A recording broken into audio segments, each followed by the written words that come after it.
Hello, hello, hello! Just a few mementos after my Mori. And here we are, prepared for gamer time. We're doing a read-through of the indie ttRPG Crying Wolf. Horror! Is this the Crying Wolf stream? Indeed, Three Goblins! We're going to be having a read-through.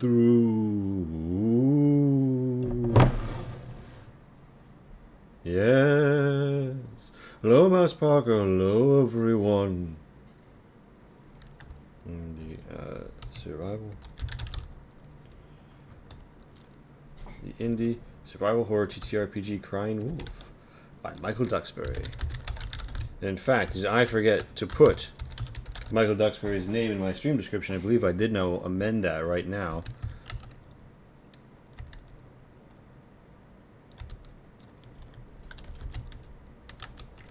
And just shoot this off to going live and throwing in an imago day of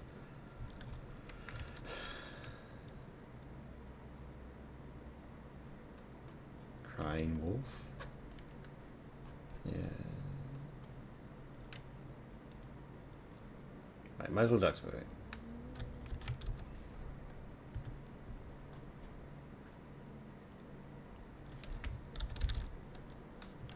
By Michael Duxbury, yes. And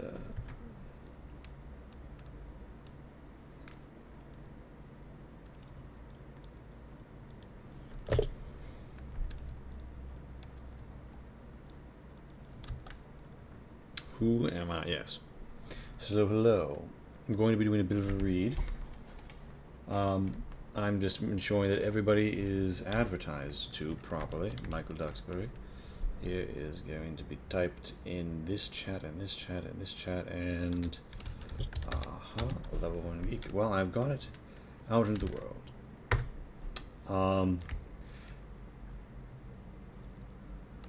And now it is time for us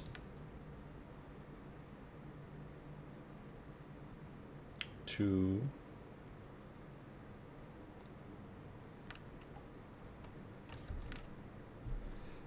go on a little adventure with one another.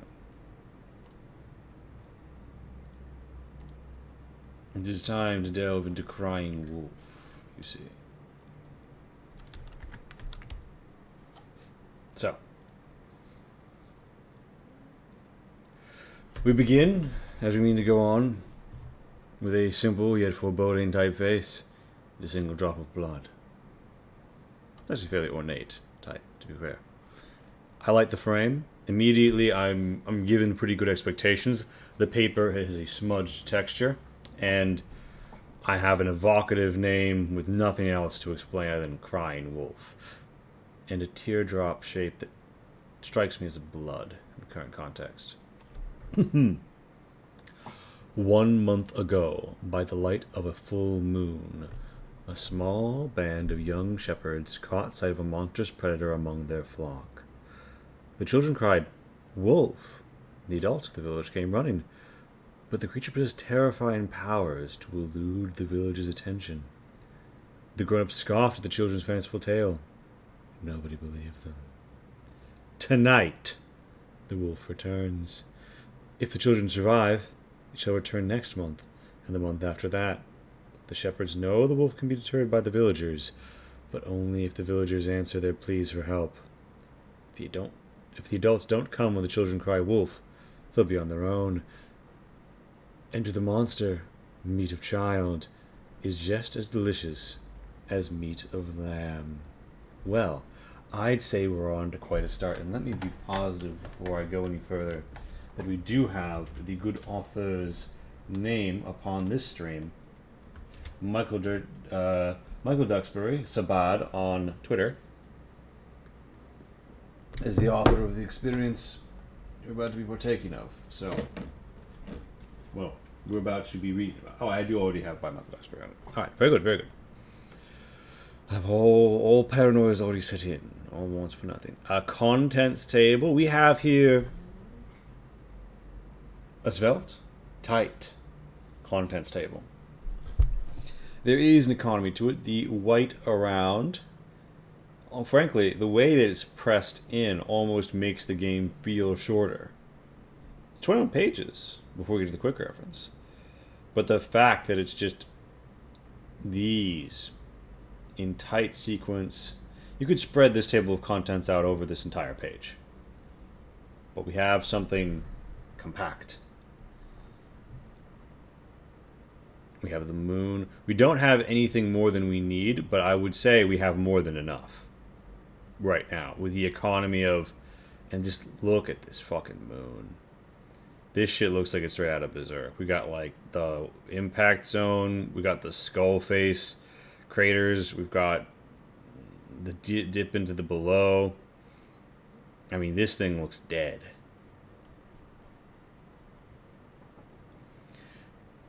It's a fine table of contents. One could spend a long time talking about what table of contents means, but we're here to examine the content of the game.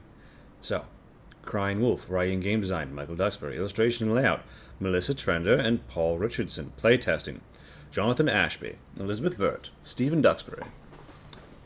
Oh, that perhaps a relative, Laura Hanan, James Lockett, Stephen Morphew, Alberto Muti, Bradley Pollard, Charles Richards, Sissy Street Milor, Talissa Tavella. A Seal of Sabad publication. Very nice, very nice. No, I suspect it does not end in joy feelings, and an upbeat conclusion. Lerb. 3 goblins seemingly here to convert. RollPlusHot.com and @Sabad. Copyright 2020 Michael Duxbury Professional Services Ltd. That was a sharp copy. That's a sharp company name you managed to get. So, introduction. Crying Wolf is a short, sharp, violent survival horror game about Cassandra truths and monsters hidden in plain sight. It is a tabletop role-playing game for one game master, GM, and 3 to 6 players. To play, you'll need to have a set of 6-sided dice, a few 20-sided dice, and some pencils and papers.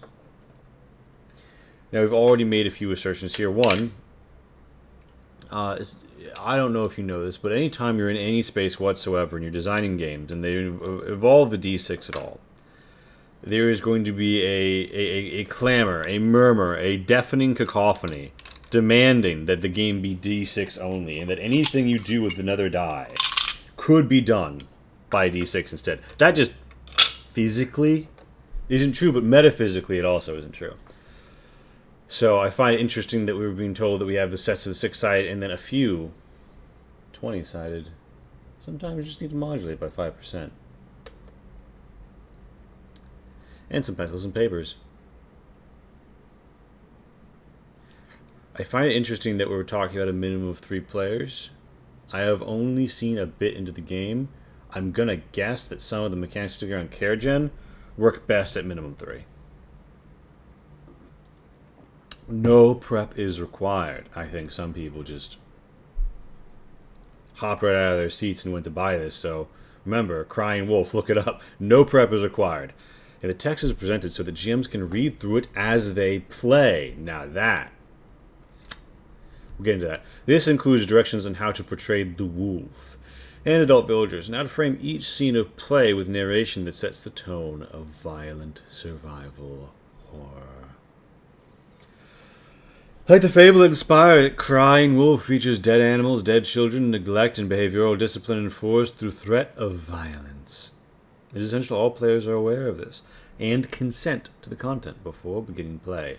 It is highly recommended that GMs also introduce a safety tool for use in play. Type RPG safety tools into your internet search engine for further discussion of this topic. Hello everyone, Michael Duxbury here, writer and designer of Crying Wolf. Really excited to answer any questions you will have about the game in the chat. Absolutely. We are once again blessed to have the designer here with us today. This was supposed to be last weekend.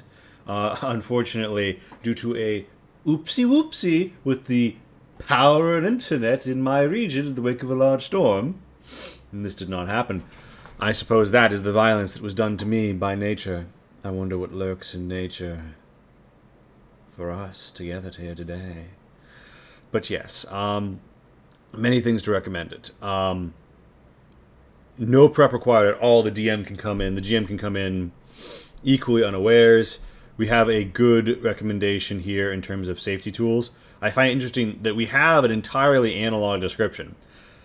I was going to say, absolutely, I understand that games are built first for physical play and exist to many primarily in digital play because the physical play is the most transmutable, right? Like, but then we have the game implore us, type RPG safety tools into your internet search engine for further discussion of this topic, which is a succinct, hard punt and the right thing to do because, frankly, what's the alternative? Like, you could include your own. We include our own and change stars, but this is really a one-sentence line in a game that could open people up to safety tools they wind up using in all their games that might help people avoid phobias or other negative experiences. So, props out the gate.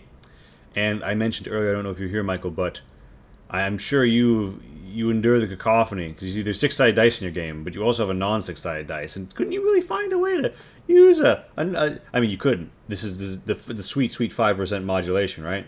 But anytime I'm working with D6s, there's a really strong push to be D6 only. And I feel for people who want physical dice only and have a scenario where they just don't like the digital dice rollers and they can't get their hands on a D20.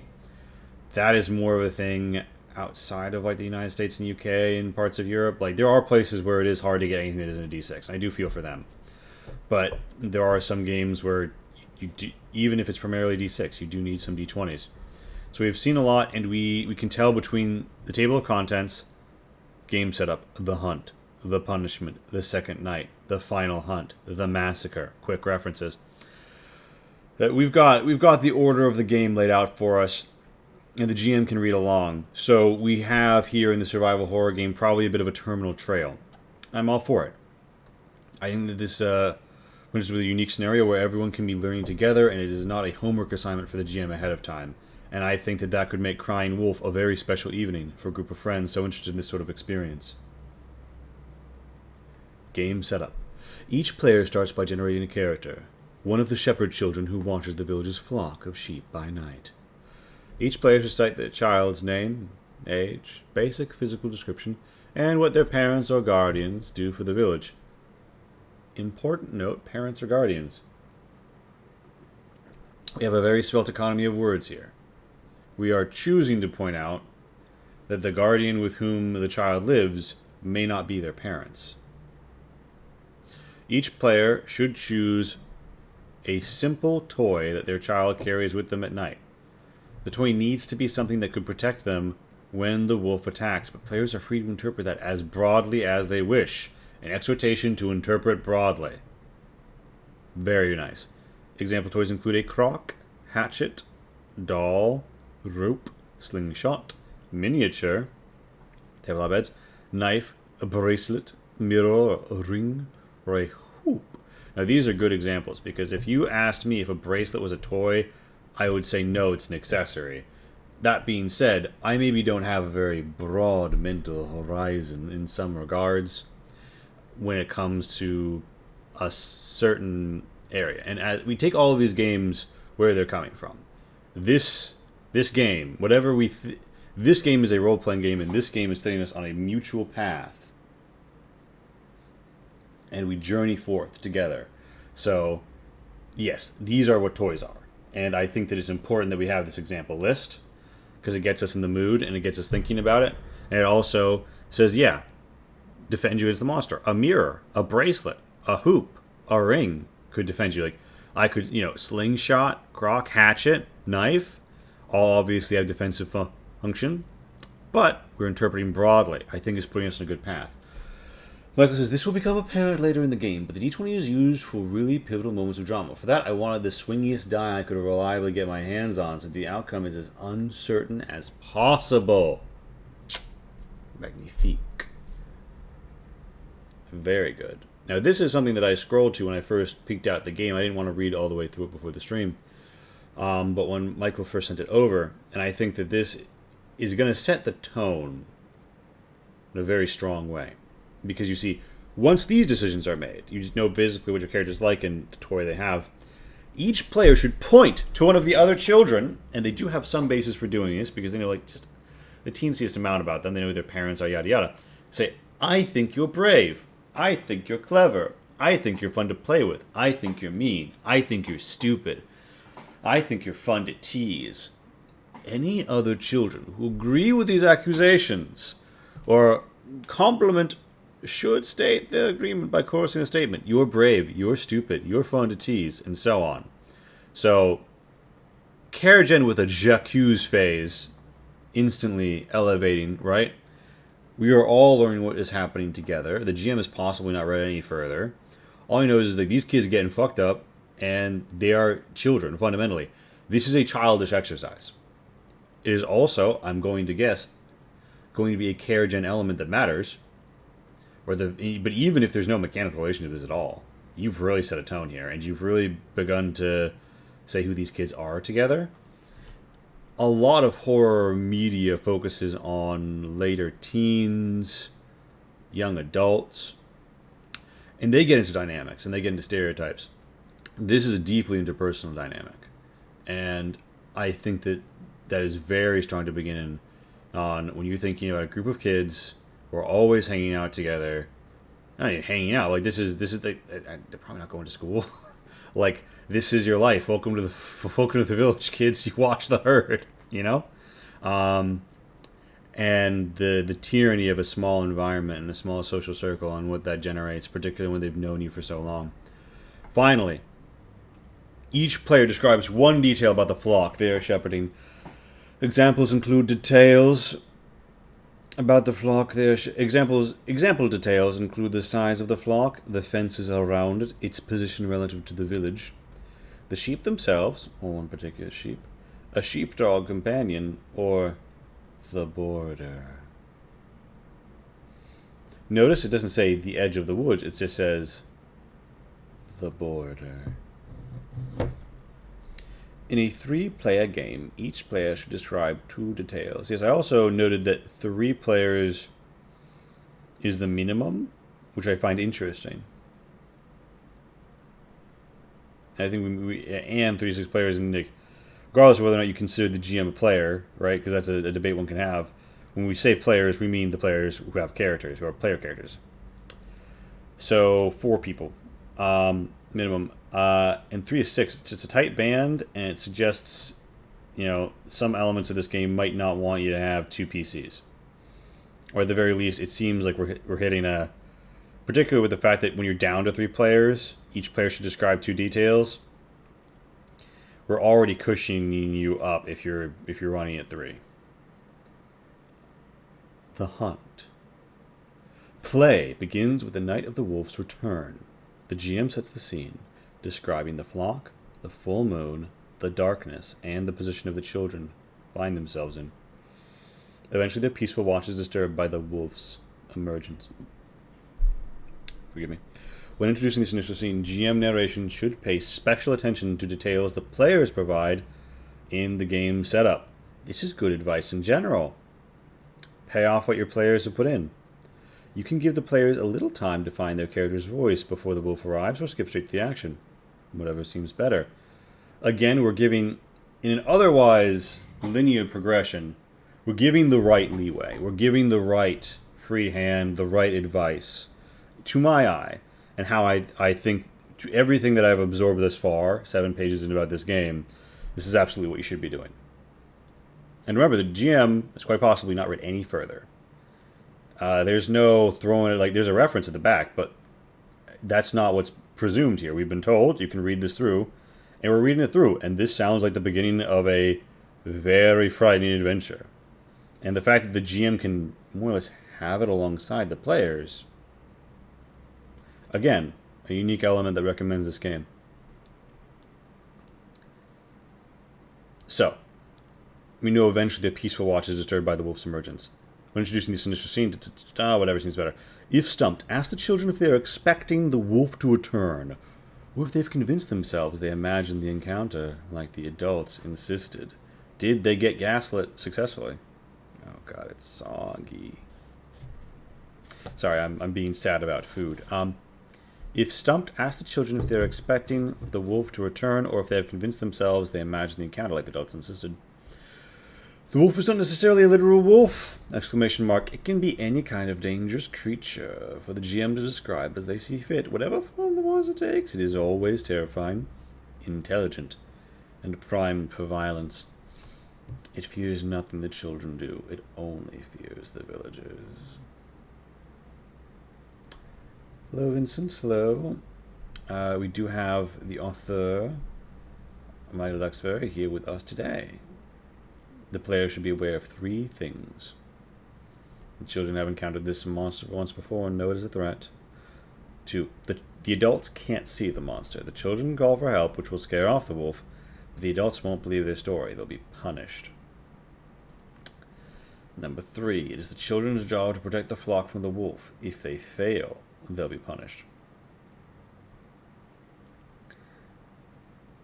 Very stark image.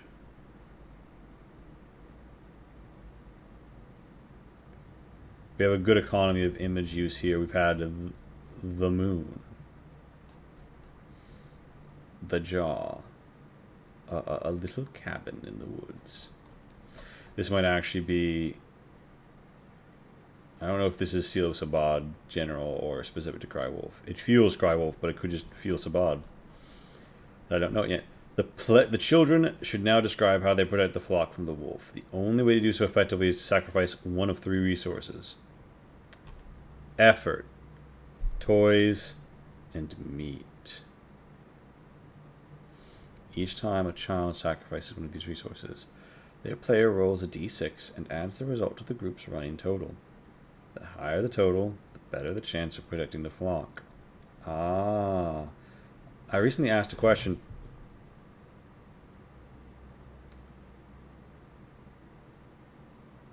Which is, should you know difficulty classes, ACs, yada yada, when you're making a roll? And there's conversations to be had that are game specific. So let's make it game specific to Crying Wolf. This is a great choice for Crying Wolf specifically. Even on this page, the GM does not know. Mel, you are the artist. And well, first of all, art and layout, Three Goblins, Mel. Phenomenal. This has been very tight. This has been very compact. And the way that you've guided us through, I mean, the bullet points are blood drops. The way you've guided us through is excellent. And it's important to remember, RPGs are a collaborative effort. And yeah, Mel and Michael, hitting it out of the park. Hitting it out of the park, absolutely. This moon, I don't know if you heard Three Goblins, but this moon. Oh, this moon. We've got like the white light impact crater. We've got the skull zone. We've got like the fucked up gaping maw into the abyss. This is a dead moon. I love it. This is you see this moon in an RPG, right? Ignore everything else. Welcome to Berserk, motherfucker. You about to have a bad time when you see this in the sky. Like, forget about what adventure you're going on. Find something silver and like get in a bunker. Magnifique. Let's reset to our regular size. And so, game setup. As we were down here, the hunt. And yeah, just the economy of it is this is sort of a game. I mean, like, art is a lot of conversation we had about art. We are here primarily for the game design, but I will just say this: the moon and the dead body hitting when they hit, and being some of the only art, and being in this style, excellent.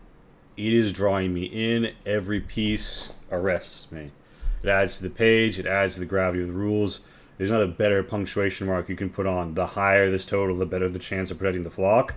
Like, this is not the punctuation mark, right? This is the punctuation mark. And yeah, that's the page. Like, all right, give me your effort. You describe what you're getting. You give me your effort, your toy, your meat. You get to roll a d6. Add them up. And the GM doesn't even know what's coming next. So we flip. Effort. Effort represents any reasonable action to shelter the flock that does not involve sacrificing a toy or directly confronting the wolf. Each child gets to exert effort once per night. When they do, their player narrates their action, then rolls a d6 and adds the result to the group total. There's no long-term disadvantage to exerting effort, so players are recommended to attempt the first before choosing to spend other resources. Ah. Absolutely. I think that you've excellently complemented the mechanics and the writing here, which also has a great economy to it. Michael says a lot with a little, and I think that that is an undervalued skill. The reality is, as I am an author of hundreds of pages long RPGs, and I can tell you, it's a lot harder to get something tight and compact, and I think it adds a lot to how arresting it is. Each page I am confronted.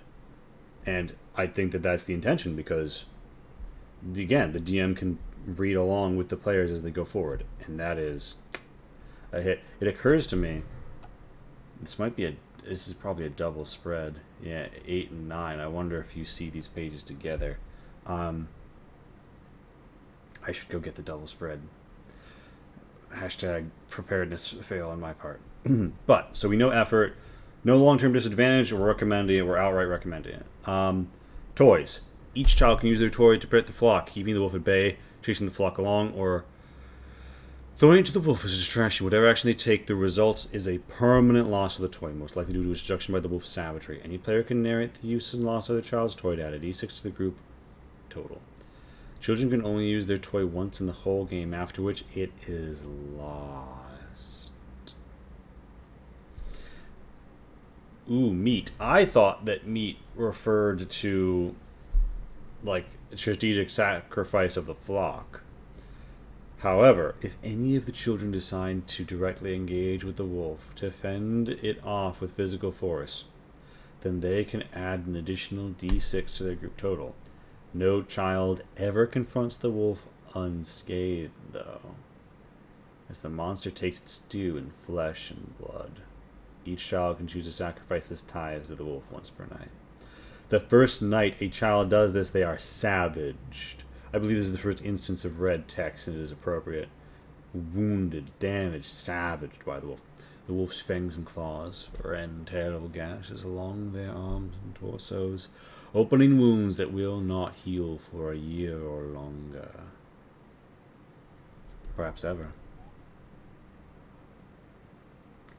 As the players roll their d6s, describe the hunt blow by blow to build tension and immersion. Again, unrequited font of good advice here, and we know what this game is about, so it is easy to frame easier to frame in the mind of the GM. I won't call the job easy. What they should be doing, what they should be saying, the notes they should be hitting.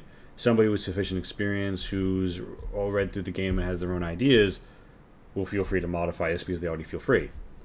The people who need or want this sort of support are getting it in spades despite a very tight economy of words. High rolls should be described as successfully impeding the wolf, or at least temporarily, while low rolls provide little obstruction. Be careful not to narrate anything too conclusive. Until the final effort is rolled below, the outcome of the hunt should remain in doubt. After the children have sacrificed as much as they are willing to fend off the wolf attack, they exert a final effort by rolling a d20 and adding the result to their group total. If the total is greater than or equal to 8 times the number of children, the flock has been protected. Otherwise, the flock is decimated. The wolf takes around 1 in 10 sheep and either drags them off to be devoured later or gorily butchers them on the spot. Alright, I thought I knew what was going on. Ooh, wow, you need 8 times the number of children. Everyone doing an effort and rolling a 6 is not enough. Unless... No, 8. The d20 can cover for at most 2 children, and we have a minimum of 3 players. Ooh. Yeah. We're getting brutal with it.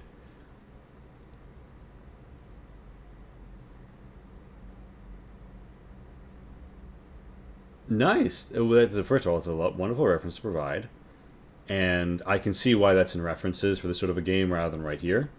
It's not the sort of game that's giving you like the sidebar with the like, here's the locket toy. It weighs a quarter pound, right?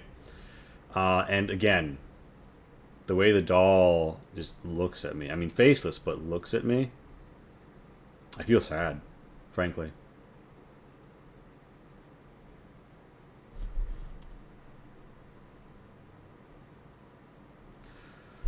Crying wolf. Time for a little more of that midday matcha. At any point before the d20 is rolled for the children's final effort, any child can choose to cry wolf in an attempt to attract attention from the village's adults. To do so, they pick up a d20 and roll. This attempt is not modified in any way by the group's total so far. For good boys and girls, which is the children's initial obedience level, this 20 must roll 6 or more to attract the adult's attention. So we know there are obedience levels. And we know good boys and girls is put in the same red hue as savaged and decimated, implying it is almost a damaged state unto itself.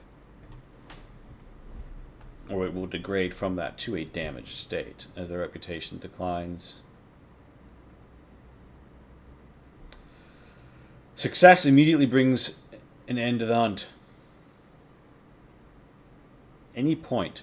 So they could try this initially as their opening gambit, or they could see all of their numbers coming up shit and say, fuck, we got a call.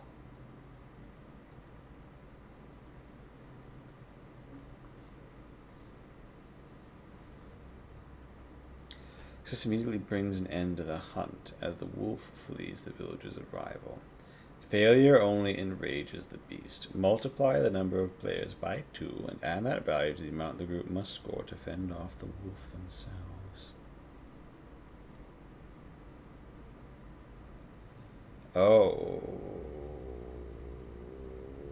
Yeah. Oof. So this is a really big button to push. Whether the villagers answer the cry or not, the children will automatically be punished for it later. Oof. True to life. The children can only cry wolf once per night. If that fails, the village has abandoned them, and they are on their own. The only way to end the hunt after that is by rolling the d20 for final effort and hoping the group total is enough to protect the flock. Once the d20 is rolled for final effort, it is too late to cry wolf, even if the group's total result in a failure. Yeah, important to note this, because this is a conversation that will come up at the table after realizing the number is not enough, and important that this is something the GM lets them know. At that point, they have committed to fighting alone and will reap the consequences of that choice for good or ill. The punishment. Once the hunt is finished, the wolf retreats, and the children must present themselves to the village adults for judgment. If the children cried wolf, the flock was not protected, any children were savaged, or any children lost their toys, then the shepherds must be punished. If none of these apply, the stage can be skipped.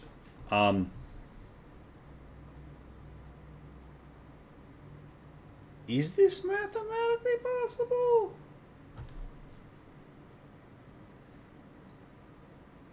Effort? Yeah.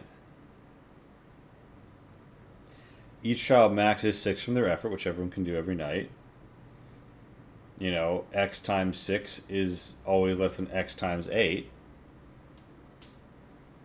Perhaps there's another factor that will come up later. But we're reading as we play. We're playing as we read. I'm assuming this is just there as like an end cap in case it happens. Haha!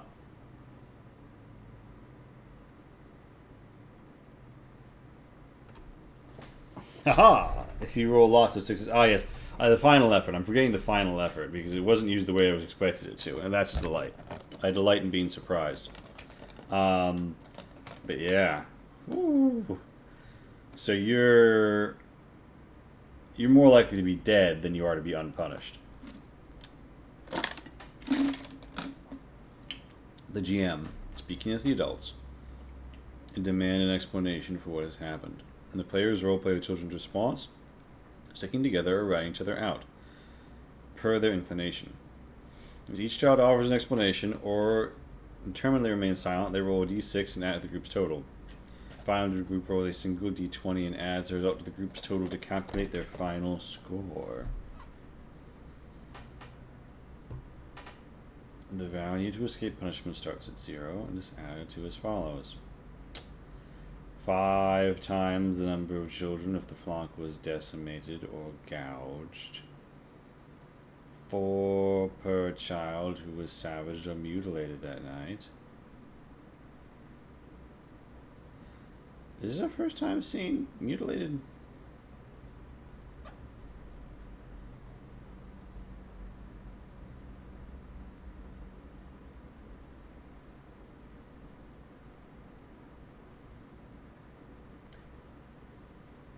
This is presented in order, so this is always the first night. So we know you can be savaged. 4 per child who was savaged mutilated that night. 2 per child who lost their toy that night. If the group total does not equal or exceed the punishment level, the children's obedience level decreases. Instead of being good, they will now be regarded as naughty. If the children cried wolf, regardless of whether or not the adults came to their children's obedience level automatically decreases and no dice rolls are necessary. No, absolutely. And I mean, I'm not getting caught on the typos as they're there. I know what you mean, though. I've poured over some text for literal years and still find these things. It's always good to have a second pair of eyes. There's a certain level where you're just so intimately familiar with the text that you don't read it in the same way you do something new. Remember that the adults cannot detect any trace of the wolf's presence, no matter how obvious it is to the children. Dead sheep are no longer visible, though their absence will be noticed. Whether beguiled by supernatural forces or extravagant self-delusion, the villagers always conjure mundane explanations for their main evidence, no matter how inexplicable. I also like the direct direction to speak as the adults and roleplay as the children. That might be taken for granted by some readers. That's not who the text is for. I mean, it's still for them, but it is not whose experience is likely to be impacted. Any injuries the children sustain will always be blamed on childish misbehavior. Oh, little Timmy, here you are with your neck flayed open. Didn't you know you shouldn't have been trying to suplex the tree with the spiny barks? Do not provide Christian names with the adults. They are always referred to as relatives of the children, your mother, your uncle, or by their professions, the judge, the gamekeeper, the butcher. This is a very strong selling indicator that you would call them Christian names. Call me by my Christian yada yada, right? Which in some senses, in some traditions, is what you're baptized as. Not me, though. I was not even baptized by my middle name. I was baptized by it, but I was not confirmed under it. It is recommended to use the parents' guardians, the players' parents and guardians, which I think parents and guardians is an important note, that it's not just the parents. In a tight economy where we're not talking about lots of potential alternatives, we do talk about the guardians and the parents. Or by the professions, the judge, the gamekeeper, the butcher. It is recommended to use the parents and guardians the players created during the game as punishers. If you're not sure how to begin the conversation, ask questions out of character. Understanding the existing relationship that the children have with their parents can be useful in context of roleplay. When describing the adults, focus on their tools, clothes, stance, and voice. Do not provide descriptions of their facial features. If the children's obedience level decreases, in a way, the parents are the wicker dolls. Also, the hand sign here, shout out to it. Shout out. For any inexplicable reason, it's giving me Fear and Hunger vibes. Don't look up that game if you're not feeling like getting spooked. But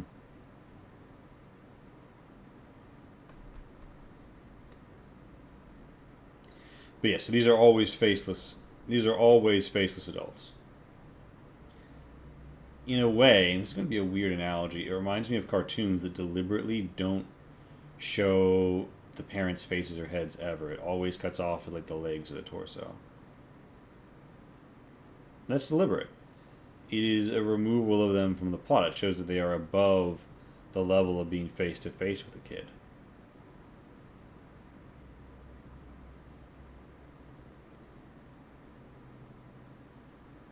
Oh, it was the exact inspiration. Solid. I mean, it does a lot. It does a lot with a little. You've given us a lot of advice on what to do, and now you say, do not. And that do not almost does more than the do, or at the very least, it's a force multiplier, particularly in this paragraph. If the children's obedience level decreases, the adult should explain what the punishment for the children's actions will be. This may include additional labor, loss of freedom, privacy, or if the whole group is explicitly consented to this content being included, corporal punishment inflicted off-screen. Again, it is highly recommended that GMs use safety tools to help regulate the depiction of unsettling content in play. After the sentence is passed, invite the players to briefly describe the following month of the children's lives before proceeding with the next hunt. I like it. We're here for a good time, not a long time, so it's not like we're going to have, downtime activities, yada yada, but we're going to hear about it. Or rather, invite about it. This is important. There are going to be some people who just, hunt. But, I think with the j'accuse phase, the childness of it, the fucked upitude of it, you're going to get people, even who aren't super inclined to describe those sorts of activities, saying something, even with the effect of, like, my character's scared. And that is part of the experience. The second night. 1 month later, the cycle repeats itself. The wolf reappears for another hunt, and the adults inflict another round of punishment. Play through these scenes using the rules for the hunt and the punishment above. In addition, the following rules are now in play. The second hunt. No child who lost their toy on the first night can use it again. If a child who is savaged on the first night sacrifices their meat again, they are mutilated. Mutilated children receive a horrific wound that shall scar them for the rest of their lives. Wolf takes a hand, an ear, a leg, an eye. The child will survive this night, but only because the wolf wanted them to. Ooh. See, I assumed it went from savage to dead.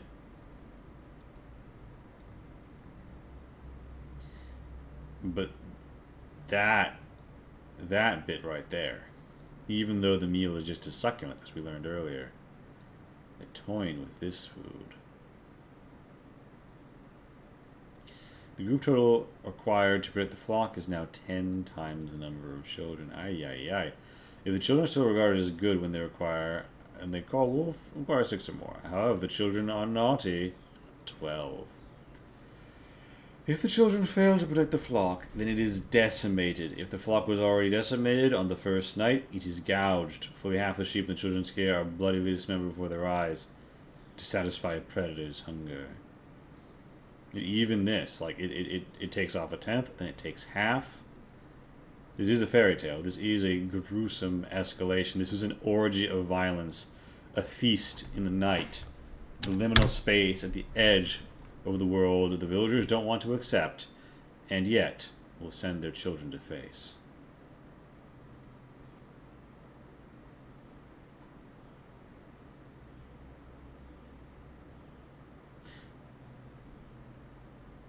The belt. Yeah. We have a lot of content and advice and safety tools.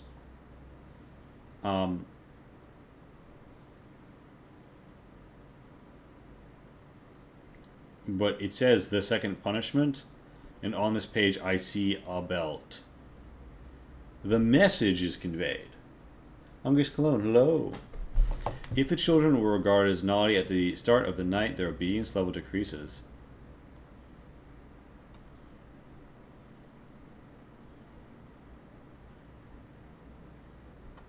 So, the second punishment. And they're being slow decreases. And they're being slow decreases. They're now regarded as wicked. Any wicked children who have not yet used their toy now lose it. The villagers take it away as punishment for their wickedness. Oof. Yeah, we have our resource. You could present this game as a series of, like, maybe this reference does, like bars that are going down with tokens on them. You could present this game like a board game. I wouldn't, but you could. Because the way that this game is being presented to me right now is deeply affecting, I think, in a way that... I love board games, and they can be creepy, but I don't think that this particular game would translate there. It is a role-playing game, it is an immersive game, it is a game you can read together. Remember to incorporate all the techniques you used on the previous hunt and punishment to tie the player's dice rolls into the fiction and embellish the lives of the children outside of those nights.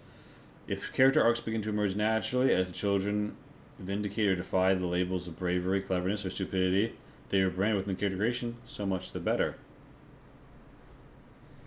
Lerb says, some of these kids are going to be looking pretty rough by the end of the second night. Yeah, Lerb. Michael says, yep. Indeed. Yeah, this is not survival horror in the sense of, like, gather your green herbs. This is survival horror in the sense of, like, you're going to survive, but it's going to be horrifying until you're not surviving anymore.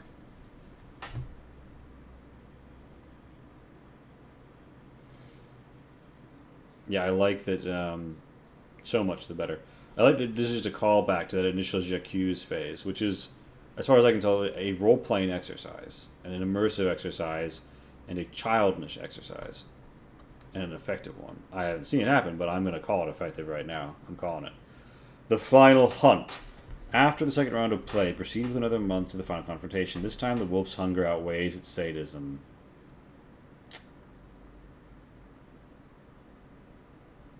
It will massacre every sheep and every child it can if it is not defeated for good. Oh. Frame and play out the scene as per the hunt above, but the following special rules apply. No child who lost their toy in the previous night can use it again. And we're reminded that you can lose it for wickedness. If a child who is already savage sacrifices their meat again, they are mutilated. If a child who is already mutilated sacrifices their meat, they are butchered. The wolf tears the child apart in a frenzy of bloodlust, devours as much as it can, and scatters the unrecognizable remains among the flock. Their sacrifice still contributes to D6 to the group as per normal, but their part of the story is over. I've heard some groups draw their toys on slips of cards during Carrigan, and then when they use the toy, GMs can tear them up or confiscate the cards from wicked children. Ooh! Brutal and affecting. The fact that people are taking these things and running with them, 1000%, by the way, a testimony to your design and to the layout provided by Three Goblins and the art. This is evocative. This is effective. I wouldn't be surprised if some of the people decide to do it after seeing the Wicker Doll.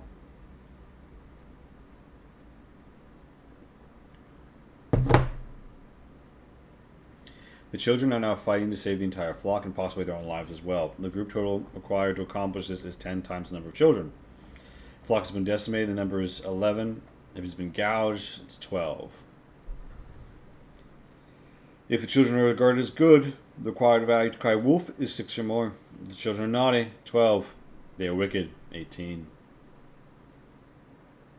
If the children successfully achieve the group total required to save the flock, they turn the tables on their predator and destroy the wolf.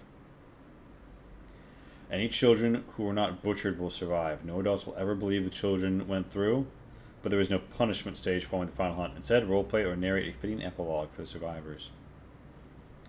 So they can win, at great cost. If the children successfully cry wolf, the villagers arrive and confront the monster, and the wolf is unable to elude them. The children watch as the adults brutalize and kill the animal as it is trying to escape. Any children who were not butchered will survive. Some adults might die in the final battle, and the survivors will have to confront the reality of what just happened and what they had ignored in the previous nights. Round off the game with a scene of roleplay as appropriate. If the children do not successfully cry wolf or achieve the group total required to save the flock, proceed to the massacre below. Looks so innocent. And are those other legs or entrails? The massacre. If the children cannot successfully defeat the monster or cry wolf, the flock is slaughtered. Every single sheep dies in an orgy of bloodshed, as the wolf feasts on what it can and leaves the rest to bleed and rot. After that, still not say, it turns on the children. The weakest children are targeted first. Any children who are mutilated are in no position to resist. They are butchered, consumed, and killed. After that, each surviving child make a choice in secret between fight or flight. If they continue to fight, there's a good chance they will die, but perhaps it will buy time for the children to escape. Each child writes down their decision on a scrap of paper. Players know to each other what they plan to do, but they won't know for sure what others have written down in secret. When everyone is ready, each child's decision is simultaneously revealed. This is good. This could have just been y'all die. This is much fucking better. If all the surviving children choose to flee, the wolf will hunt them at its leisure. It will drag out the pursuit toward its prey and pick them off one by one, or will play the last one for the children's lives. End the game when all the children have been butchered. If the children fight and some children flee, there won't be enough children to fight off the monster. However, the time they spent slowing the monster will allow them, those who fled, to escape. Or will play the last stand of the children who choose to fight until all of them are butchered. Those who flee will make it to the village and live. No adults will ever believe their explanation of what killed their friends. We'll play an epilogue for the survivors to conclude your game. If all the surviving children choose to fight, they have a chance. I like it. So this is a prisoner's dilemma, right? Prisoner's dilemmas seem easy to work into game design, but they actually rarely come through for a couple of reasons. This is a Kino fucking... I'm sorry, I'm using the word fuck a little too much here. This is an elegant piece of design, which is informed by the theme, is cogent to the experience, and puts you into a horrific scenario better than evoking a genre trope or what have you. This is a truly effective and grueling conclusion. And odds are good, as you've seen earlier, that they will not be making it to the final night on a happy note where the town shows up to save them. Any child whose result is equal to or... Okay, so the player should describe how they face their doom together. The GM rolls a d6 for each surviving child, then picks the highest result as the target number for surviving the final battle. For each... Oh... So the GM rolls a d6 for each of them and then picks the highest result.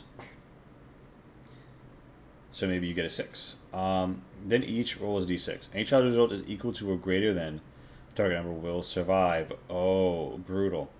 All other children are butchered. If at least one child survives, they defeat the wolf. Conclude the game with an epilogue for those survivors.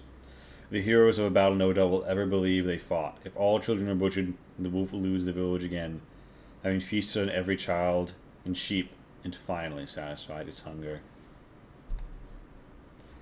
I think this line almost underpins it more than the game is now finished. Because it wasn't hungry for meat. I mean, it was, but the 10th, the half, the taking them all out, leaving them there to bleed out and die.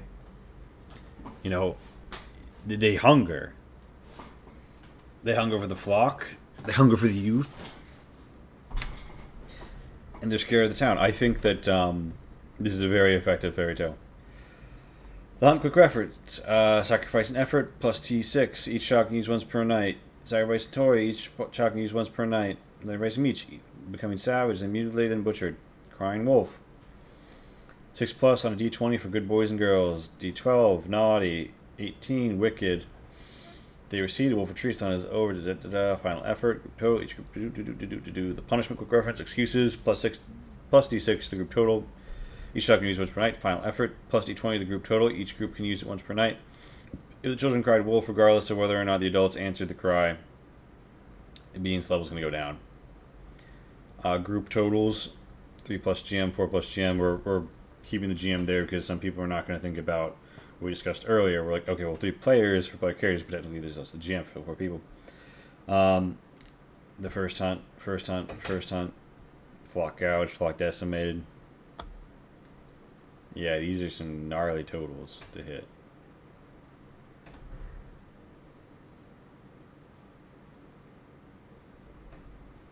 Is the higher number, I'm trying to think back, after a failed Cry Wolf? I forget how much that adds.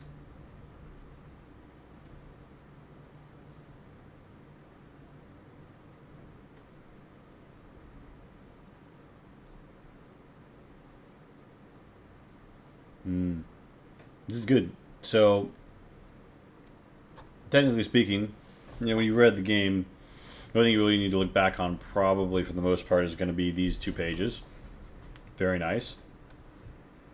It's a quick reference. It takes you through the phases, particularly if you're a GM who takes to running this habitually.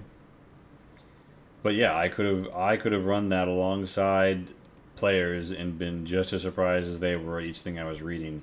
You probably would see it in my face, and that probably would have only added the experience. So you really pulled a coup here, Michael, by the virtue of designing a game that can be read and experienced simultaneously by the one running it and the PCs. This is top-notch stuff. Where to begin? I think this is a game that breaks the back of a lot of presumptions. There is a false dichotomy, the idea that there's a spectrum between story-oriented and loose and mathematically rigorous game design. This table alone contains more mathematical rigor than probably the entirety of, to use one of my own games, everyone's the Carousel Age RPG, which is full of numbers and tables, but like math got done here, shall we say. Averages got found. Michael earlier mentioned that D20 rolls, and by the way, for those unaware, Michael is in chat, Michael Duxbury, the author of this wonderful game, so if anybody is interested in, if you have any questions to field, absolutely. We're here to offer positive feedback and to share our feelings on it. Nothing untowards, but I think that he's asked for questions, so I think he's down. He's happy to answer people who have curiosities. The cabin, just, the book ending of the cabin, so nice.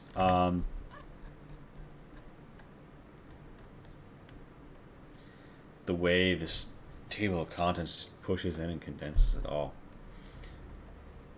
The game has a lot in common with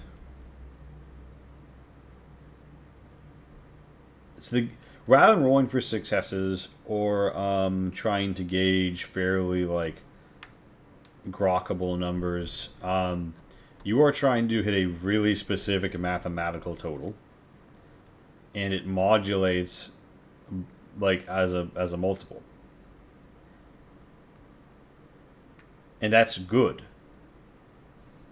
That is in some ways the scariest part of this game, and it builds a scenario where but it does not this at no point depersonalizes the experience. This is just a pass or fail. This is just a rubric to pass or fail. It is immediately grokkable to everyone that whatever they're doing is adding a d6 roll, and you're trying to get as high as you fucking can. I don't know why I'm using the F word so much here. It almost feels inappropriate to the themes. These are children who are running their lives, but they probably say total acquired of Crying Wolf fails. It literally is written right here, and I overlooked it when I was like, I wonder what the other one is. It's right here. Of course, Michael pointed out in chat as well. This is a game that alludes to a lot of fucked up stuff and lets you do what is within your group's comfort level after strongly encouraging you and giving you a further in the text reminder to utilize safety tools. We have it in the introduction where we say what the game is about. Side note, this game doesn't have a what is an RPG section, but I would argue the nature of the game where you literally say things like, now speak as the adults. Let me find that. the GM speaking as the adults demand an explanation for what has happened. You can just be someone reading these instructions and do that. I'm a big advocate for what is an RPG section, so particularly an economically tight game that is doing so much already to talk about this stuff.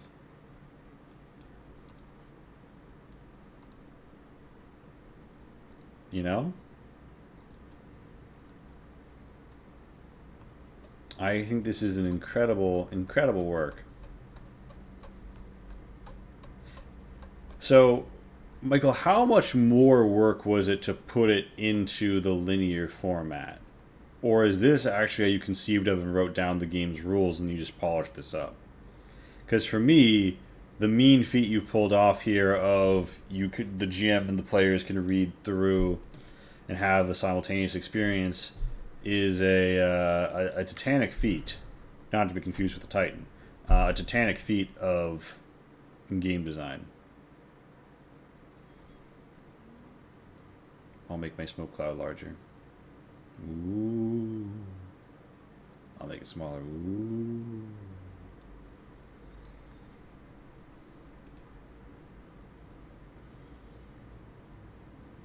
Additionally, while we scroll up through this,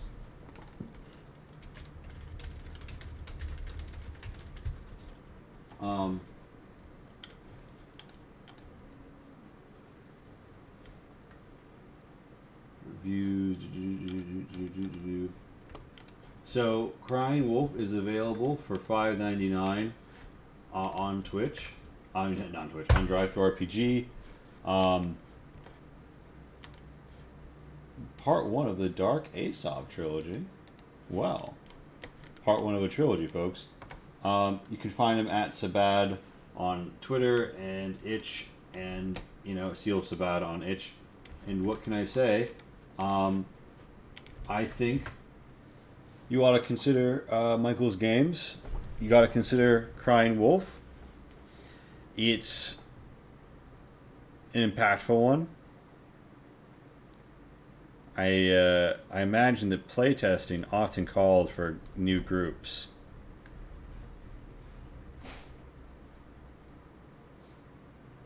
But I don't think this is a game you only play once. I think this is a game you can play many times. In large part due to the uncertainty of it all and the social aspect that remains in things like the massacre. What are we going to choose to do? Are we all going to fight? Are we all going to stay?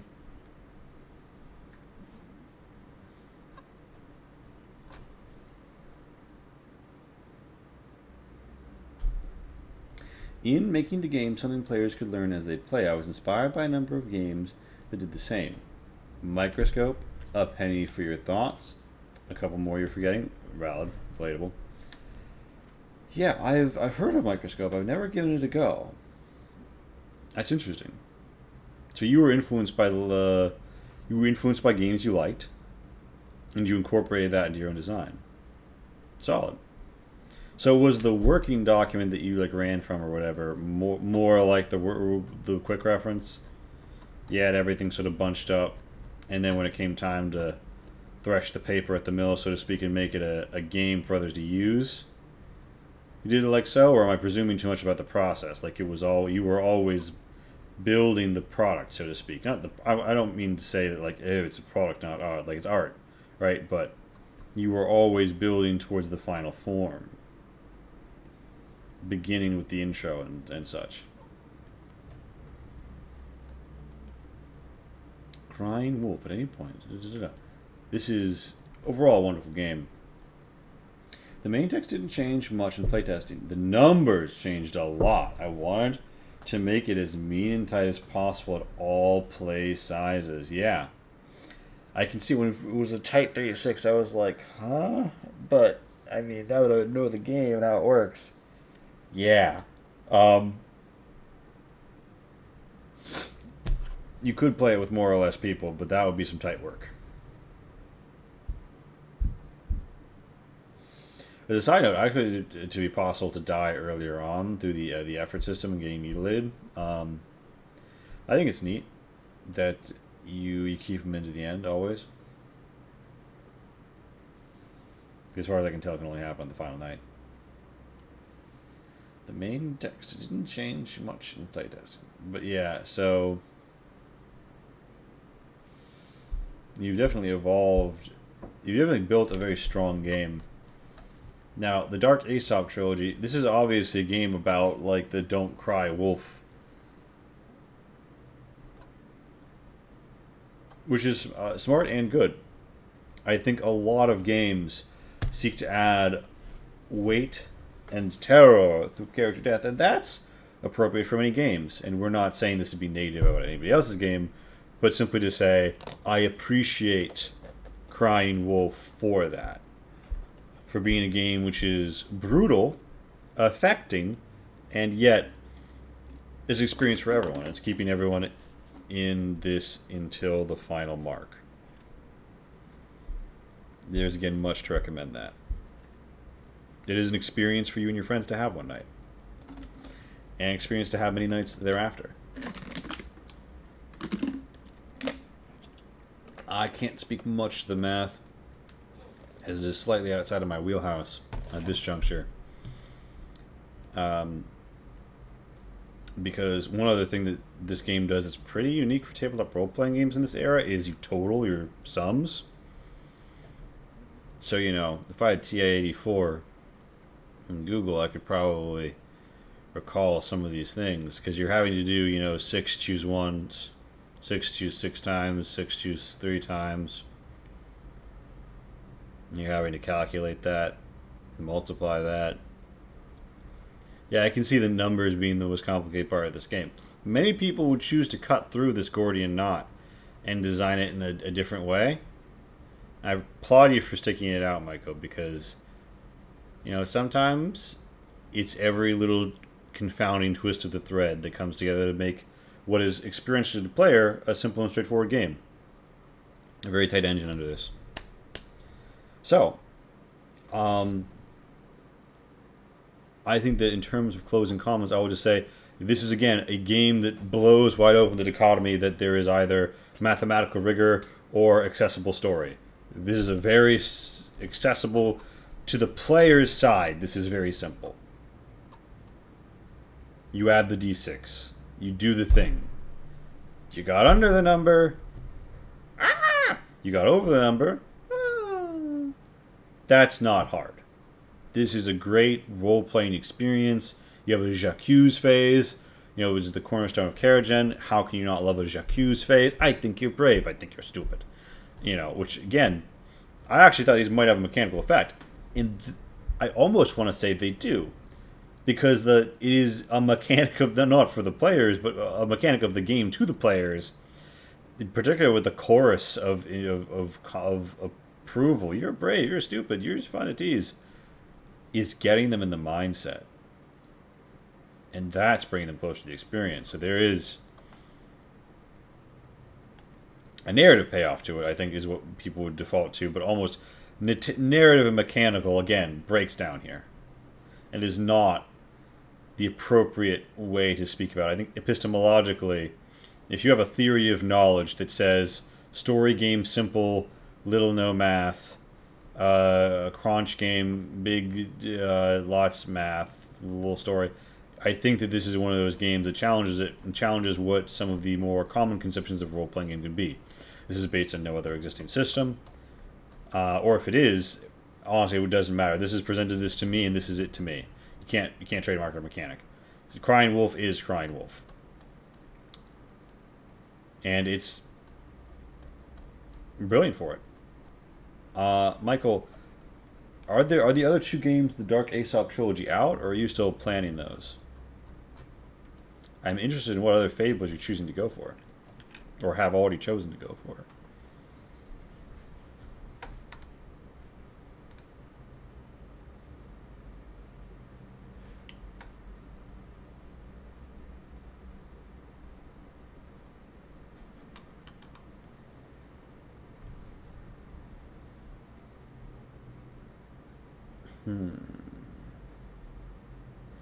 Dark Aesop 2 is Golden Eggs. And yes, it's out and on sale. Maybe one for a sequel stream. Well, If you're someone who likes the idea of Michael Duxbury's games and you would like to read, I presume, another read-through game where you can have the whole experience, if you watch this stream, you've sadly been spoiled of a potential experience, but maybe go check it out, Golden Eggs. Yeah, we have a lot of designers who are interested in the indie RPG Carousel, but we also have many games from all of these lovely designers. It's like Jess from Online has more games, and Michael has more games. We're going to come back. We're going to cycle through. But before we close out our hour is here, I will say, what is the name of the game that I'm thinking of? What am I looking for?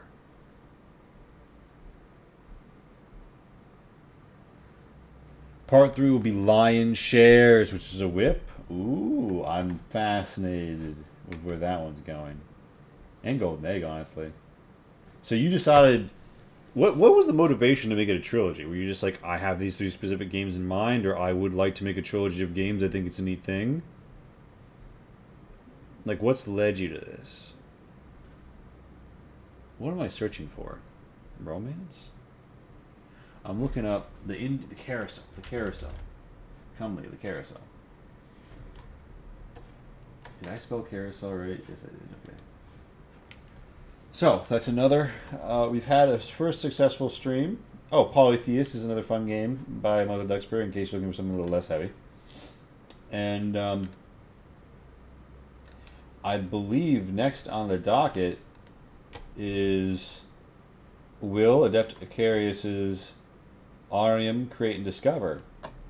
Create, Discover, and Explore is also a trilogy of games, actually, about collective world building and exploration and gameplay. And I think they're generically playable separately or together, but fit well together. Flirted with crowdfunding all through games as an anthology book at some point. I think you could go far with that. I have obviously crowdfunded Change Stars. I've been around a lot of Kickstarters. I personally don't like crowdfunding anymore, but I think that you probably wouldn't have the problems I've had with it. I'm happy to chat about it anytime if you're interested. But yes, next Sunday, assuming all goes well, we will have RM Create and Discover, and then after that, we will go straight from RM into Where Evil Lives, the MCDM D&D module, little dungeons rather, and we'll be going through one of the preview dungeons for Where Evil Lives. So keep an eye out for that. End of the month, one Sunday, we're starting Reign of Roses, a game I've plotted for 5 years, and get ready for it. It is going to be a big one. Thank you, Michael, for joining us. This has been a wonderful experience, and I'm going to send you all to the Shadow Realm, by which I mean I'm going to find a streamer who is live, who would appreciate a few extra eyes, and yeah, you know what? We're gonna go say hello to Strong Bad Ego. Of course, it's been great, and I look forward to coming back to more of your games. Michael, I just want to. There's so many designers. Yeah, it was wonderful through Goblins. It was great to have both like art layout and writer here, because I often have all this is very tight. I don't know if you were here for Three Goblins, but the way you did the table of contents, not using the whole page, but pressing it in, centering it, it all evokes the theme, it all evokes the vibe. You understood the brief. I don't know how collaborative it was, or if you just got it, but either way, tight. This is tight. The teardrop, blood drops is would look like an old tomb. Yeah, I know, I see it. The head plate. Oh, yeah. No, this is so nice. Kicked out of the park. All of you. We're going to raid Strong Bad E-Girl, who is presently playing Legend of Zelda. So, a little Ocarina of Time for those who care for a throwback. Fare thee well, dreamers. Au revoir.